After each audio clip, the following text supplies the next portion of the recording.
C'est un plaisir de pouvoir prendre la parole aujourd'hui, de pouvoir présenter les résultats de la recherche que nous avons menée au cours des dernières années. Alors, je n'ai pas fait cette recherche tout seul. J'ai eu l'opportunité de travailler avec plusieurs collègues. Alors, vous pouvez les voir ici sur l'écran.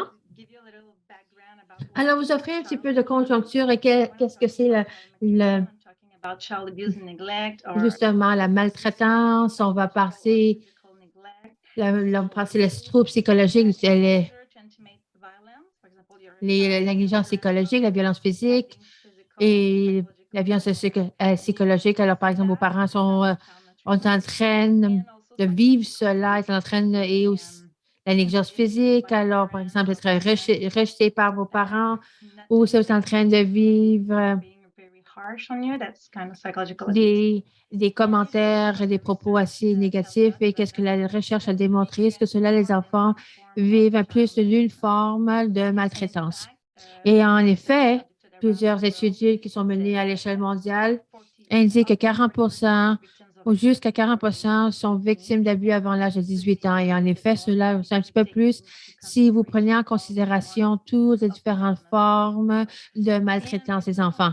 Et c'est non seulement c'est parce que c'est quelque chose de fort fréquent, par exemple de la pandémie, parce qu'on ne parle pas justement de la maltraitance des enfants. À cause de cela, c'est caché. Peut-être les enfants ne soulèvent pas ceux-là qui sont des victimes de la maltraitance, mais ça existe. Alors, lorsqu'on demande une question, s'ils ont un vécu de maltraitance, malheureusement, la fréquence et prévalente est assez élevée. Et il y a plusieurs conséquences qui découlent de cela. Il y a beaucoup de troubles psychologiques, par exemple l'anxiété, la dépression, les troubles de le stress post-traumatique. Il y a aussi l'utilisation des services sociaux de santé. Ils consultent ces services davantage parce qu'ils ont besoin d'aide pour pouvoir se récupérer, se réétablir. Et des fois, les enfants vont passer à consommation ou à des enjeux de dépendance. Alors, c'est pas seulement pendant l'adolescence ou pendant la jeunesse, ça continue juste à temps qu'ils sont adultes. Alors, les conséquences peuvent être de long terme. Alors, il y a différents enfants vont avoir des conséquences moins néfastes ou plus néfastes, mais du fait que c'est moins néfaste, ça ne veut pas dire qu'il ne va pas avoir d'incidence sur les enfants. Alors, il va y avoir des conséquences. Il y a des adolescents qui sont résilients. Alors, lorsque je parle justement de la résilience, je parle de la capacité d'un jeune de s'orienter vers des ressources psychologiques, sociales, culturelles et physiques qui sont disponibles pour assurer leur bien-être. Et comment ils vont faire cela? Alors, la meilleure chose, c'est d'avoir aucun cas de maltraitance, mais malheureusement, ce n'est pas le cas. Alors, qu'est-ce qu'on peut faire justement pour pouvoir la résilience chez ceux et celles ayant été victimes de maltraitance pendant l'enfance? Alors, au cours des dernières 15 années, je suis en train d'étudier la maltraitance et au cours des dernières années, j'ai pensé beaucoup à la participation sportive et qui pourrait justement aider la résilience. Et pourquoi le sport? C'est parce qu'on pense que la participation sportive est importante pour le développement positif des jeunes, mais aussi le pratique du sport permet les habiletés interpersonnelles, ça aide de accroître leurs compétences en matière gestion et d'aptitude à la vie quotidienne. Alors, c'est pour éviter des facteurs de protection contre le comportement à risque, tels que la consommation de drogue, agression, des activités sexuelles risquées. Alors, mais la participation au sport, c'est pas assez. Alors, comme vous savez, qu'est-ce que nous entendons dans les nouvelles présentement, c'est que des fois, il y a de la violence dans le sport. Alors, on a besoin de s'assurer si on veut utiliser le sport comme un outil de résilience, on doit s'assurer que la participation au sport est libre de violence. Alors, ça m'amène à l'objectif de nos études. Alors, on voulait inquiéter le rôle de la participation sportive dans l'association entre la maltraitance des enfants et l'adaptation psychologique. Alors, nous avons, pendant la première cueillette de données, nous avons 1802 participants et ça, ils avaient l'âge de 14 ans parce qu'ils étaient dans la 9e et 12e année. Par la suite, on a fait un suivi lorsqu'il avait 15 ans. Alors, dans la 12e, la 10e et 11e année, 55 étaient des garçons, 42 étaient des femmes et 1,5 étaient des non-binaires. Alors, nous avons des différentes mesures pour pouvoir et pour mesurer la maltraitance des enfants, la participation sportive, la violence dans le sport, estime de soi, satisfaction de la vie, satisfaction corporelle. Et lorsque je parle de le symptôme extériorisé par la dépression, c'est ces genres de symptômes, alors c'est intériorisé. Lorsque je parle d'extérioriser, c'est quelque chose qui est plus externe. Alors, par exemple, d'avoir des enjeux de comportement. Alors, lorsque je pense de la participation au sport, c'est pas seulement pour faire du sport, je m'en vais faire de la course tout seul dans le boisé. C'est plus une question de participer au sein d'une équipe ou faire partie d'une association, ou une fédération sportive ou de participer à un type de concours ou de tournoi parce qu'on voulait voir l'environnement de sport. Lorsqu'il y a ces types de participation avec les équipes, tous les éléments que cela peut apporter. Cela pourrait aider les enfants ayant été victimes de maltraitance. Alors, on a visité différentes écoles partout la province du Québec et on avait des questionnaires qui étaient remplis en classe sur des tablettes électroniques. Et à la fin de la recherche, ça prenait à peu près 30 à 45 minutes pour compléter les questionnaires. Alors, elle nous a offert un tirage et des matériaux promotionnels. Alors, si on va parler des résultats, alors nous avons mesuré la violence psychologique, émotionnelle, physique. Alors, lorsque vous prenez encore tous ces différents types de maltraitance, nous avons une prévalence assez élevée parmi les filles à 62 parmi les garçons 50 et parmi les adolescents non-binaires, c'était à peu près assez élevé 80 Et aussi, si vous regardez les différents types de formes, les taux différents. Alors, par exemple, si c'est l'agression sexuelle qui est le plus bas et l'agression psychologique qui est le plus prévalent. Et dans notre échantillon, la moitié des adolescents, à 54 participaient à un sport, dans des sports organisés. Parmi ces jeunes, plus que la moitié avaient répondu qu'ils avaient vécu de la violence sportive, malheureusement. Alors, si vous regardez la fréquence de la maltraitance, alors ces individus pratiquent un sport et qu'est-ce qu'on veut voir? Les non-victimes de maltraitance, ils ont participé un petit peu plus que les les enfants victimes de maltraitance. Alors, qu'est-ce qu'on a fait avec la première vague? On a entamé une analyse. Alors, on a vu que la maltraitance des enfants était amener une meilleure estime en soi, une adaptation psychologique et de symptômes extériorisés, puis la participation sportive était liée, à l'adaptation psychologique. Alors, qu'est-ce qu'on a vu? Les enfants qui étaient maltraités, qui participaient au sport, il y avait des hauts niveaux d'estime en soi. Il y avait un peu meilleure satisfaction de corps et de vie. Alors, pendant la deuxième vague, on a fait la même analyse un an plus tard. On a vu que la participation sportive était modérée pour un certain groupe. Mais qu'est-ce qu'on a vu justement un questionnaire concernant la détresse liée à la COVID-19 et on a vu des taux plus élevés. Ils avaient une pire adaptation psychologique. Alors, nous avons un taux d'attrition entre la première et deuxième vague. Il était impossible de mesurer les mauvais traitements infligés aux enfants pendant la pandémie. Alors, en général, on peut dire que la participation sportive est associée à une meilleure adaptation psychologique, tandis que la maltraitance des enfants est associée à une moins bonne adaptation psychologique et que ces réseaux sociaux qui peut être utilisé comme un coussin.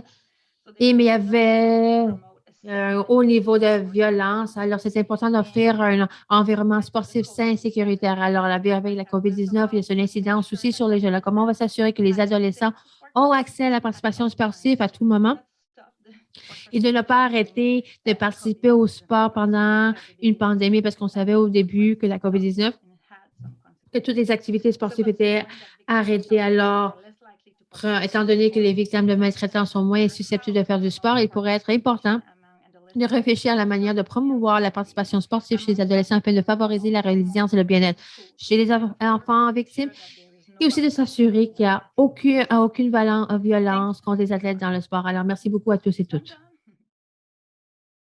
Oui, bonjour, bonjour. Merci beaucoup pour cette présentation. C'était une présentation fort intéressante et j'avais très hâte de vous écouter. Alors, bonjour, je m'appelle Beth Hassan pour ceux qui c'est ça. C'est vraiment, je suis fort enthousiaste de pouvoir avoir cette opportunité et de m'avoir invité de pouvoir modérer cette session. Je sais que ça fait longtemps depuis qu'on a vu des conférences ou je sais qu'on a des conférences en présentiel qui s'en viennent, mais vraiment, le monde virtuel est super pour m'aider. Alors, bonjour, je m'appelle Beth Parson. Je vis dans Dunedin, connu comme les territoires du Nord-Ouest. Alors, je réside dans la petite nation de l'Ukraine dans le Nord et ça fait dans la région de Cletcho et autour de Yellowknife pour déjà 10 ans. Et je fais beaucoup de travail à l'échelle nationale, juste à l'échelle communautaire et je travaille vraiment avec le sport sur le terrain. Je sais que je travaille ou je sens la plupart du travail de travailler avec des communautés autochtones, mais aussi de soutenir la participation au sport, le bien-être et de vraiment d'améliorer le bien-être communautaire et vraiment de regarder comment on peut utiliser le sport ou utiliser le sport comme un levier pour aider à accroître la résilience, alors surtout pour nos populations vulnérables à l'échelle nationale et mondiale. Alors, c'est super de voir cette recherche, comme je vois vraiment, qui découle d'une optique collaborative. Alors, c'est voir que voir des individus communautaires étant plus que de vraiment de mener ce genre de recherche et de commencer à bâtir des liens entre différents éléments qui est fort important pour informer notre compréhension lorsqu'on est en train de créer des politiques, la législation, entre autres. Est-ce qu'on est vraiment inclusif ou est-ce qu'on est capable d'offrir ces opportunités qui vont sauver la vie des individus, surtout une optique autochtone. Le sport, surtout, a joué un rôle pour accroître la résilience et de pouvoir surmonter beaucoup des obstacles et de pouvoir surmonter des obstacles psychologiques, sociaux, plusieurs éléments que vous avez mentionnés aujourd'hui. C'est tellement important pour nous, en tant que fournisseurs, les gens qui offrent des programmes, d'être au courant de cela et de savoir comment le sport peut inclure certains gens, mais aussi exclure des gens. Mais c'est aussi une manière de sauver des vies, mais aussi de permettre les gens de s'épanouir. Alors, c'est super de voir que ce travail est en train d'être mené. Je sais qu'il y a beaucoup de questions qui est super de voir. Alors, je vais aller m'attaquer directement à ces questions. Alors, je sais que cela peut être un sujet assez difficile à aborder. C'est difficile parce qu'on sait que les jeunes dépendant de différents facteurs de leur vie, peuvent vraiment vivre beaucoup. Ils peuvent être en train de passer à travers de beaucoup. Il y a beaucoup de facteurs partout au Canada qui peuvent avoir une incidence sur la qualité de vie, le statut socio-économique que nos jeunes sont en train de vivre sur le terrain. Alors, comment est-ce qu'on va naviguer justement une stratégie pour lutter contre le tort? Quelles sont les différentes manières qu'on peut, comment justement de voir comment s'attaquer à prévenir, euh, on peut faire justement pour la réduction, de prévention, de préjudice. Alors, alors, pour répondre à votre question, je veux parler dans les centres d'éducation. Des fois, ils lancent différentes activités, mais je pensais plus qu'on devrait inclure des programmes ou offrir des programmes pour ces jeunes qui vivent au sein de ces communautés parce qu'il y a des adolescents qui ont été menés sur ces jeunes qui sont pas, qui sont en train de vivre de bien-être dans les centres d'éducation.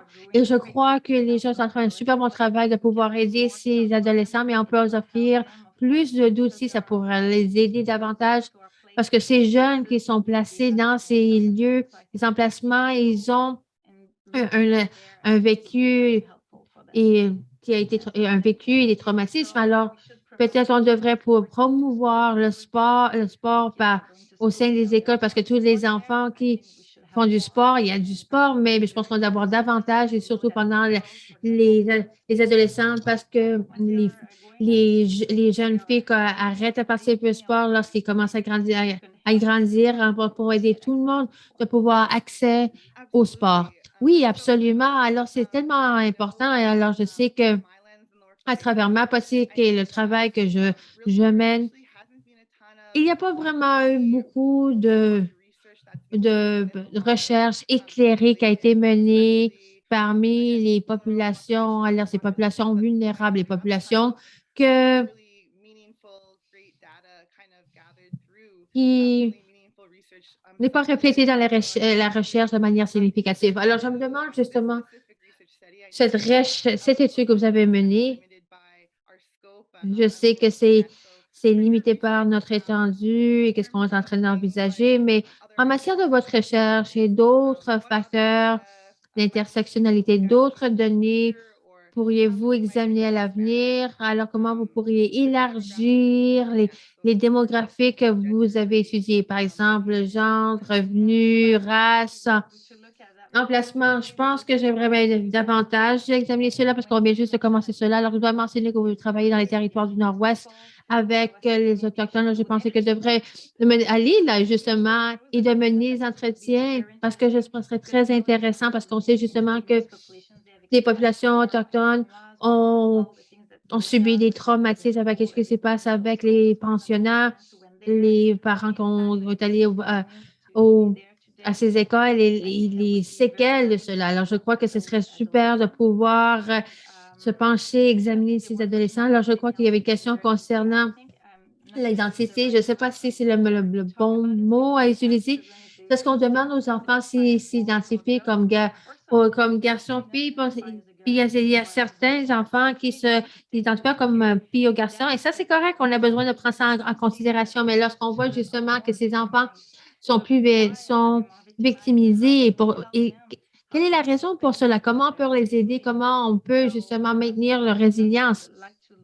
Alors, j'aimerais juste me pencher davantage sur cela, sur l'orientation sexuelle, la race et les cités, c'est pour m'assurer que tout le monde puisse avoir accès au sport. Alors, c'est super bonne réponse. Je sais que je suis tellement enthousiaste de voir ce genre de recherche et d'avant. Et alors, alors, juste un petit peu de l'historique parmi ma personne. Alors, je suis allée faire ma maîtrise à l'Université d'Alberta. Moi, je suis en train d'apporter cette optique pour pouvoir soutenir les communautés autochtones et aussi les athlètes autochtones à travers les différents systèmes de soutien, l'importance de ces facteurs socio-économiques et ces facteurs historiques. Et qu'est-ce que cela représente, qu'est-ce que cela veut dire pour les populations vulnérables? Alors, il y a très peu de recherche qui est disponible pour mieux comprendre comment soutenir ces populations rurales dans une conjoncture sportive. Et c'est tellement important dans le travail que je suis en train de mener lorsque je m'apprête à commencer mon doctorat. La raison pour laquelle j'ai re-entamé ce parcours, c'est grâce à vous qui bon, est en train de pousser ces barrières, est en train de se pencher sur ces thématiques qui sont tellement importantes, non seulement pour les Autochtones, mais pour tous les Canadiens et Canadiennes. Parce qu'il y a tellement bien qu'il y a des différentes conjonctures culturelles et on a tous vécu le traumatisme multigénérationnel que vous regardez très loin ou très proche dans le passé. Alors, il faut juste trouver des outils pour outiller les jeunes, pour aider les gens à surmonter les obstacles. Et c'est super de voir ces renseignements soient présentés, qui par la suite peuvent être utilisés comme les gens comme moi, les gens sur le terrain pour informer notre pratique. Et c'est tellement important que les jeunes que vous avez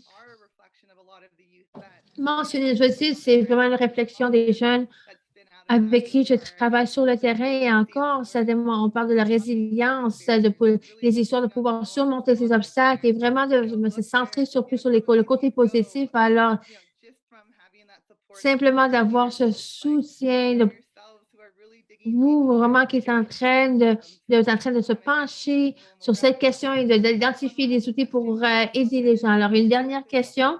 Alors, je veux voir qu'est-ce qu'il y a dans la boîte à clave dans la fonctionnalité. Alors, pour terminer, j'aimerais me centrer sur le sport. Alors, dans la conjoncture que vous êtes en train d'étudier, comment est-ce que vous êtes capable de définir la violence sportive? Alors, c'est le côté négatif.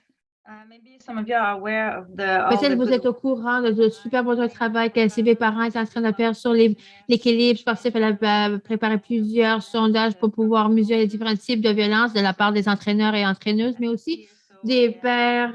Alors, on a plusieurs questions qu'on pose concernant les différents types de violences psychologiques, émotionnelles et sexuelle. Alors, on demande à ces jeunes s'ils ont vécu ces différents types de violences. Alors, si vous voulez apprendre davantage, je vais vous encourager de travailler, de regarder le travail de Cindy Parents, parce que c'est quelque chose de fréquent. Et je crois que la raison pour laquelle il n'y a pas plus de bien-être, ce serait tout un autre sujet à part, mais je crois que devant les entraîneurs, tous les pères, ils ne sont pas bien formés ou informés concernant ces différents types de violences aussi par la maltraitance émotionnelle, si on pourrait mener des campagnes de prévention, on pourrait en avoir moins.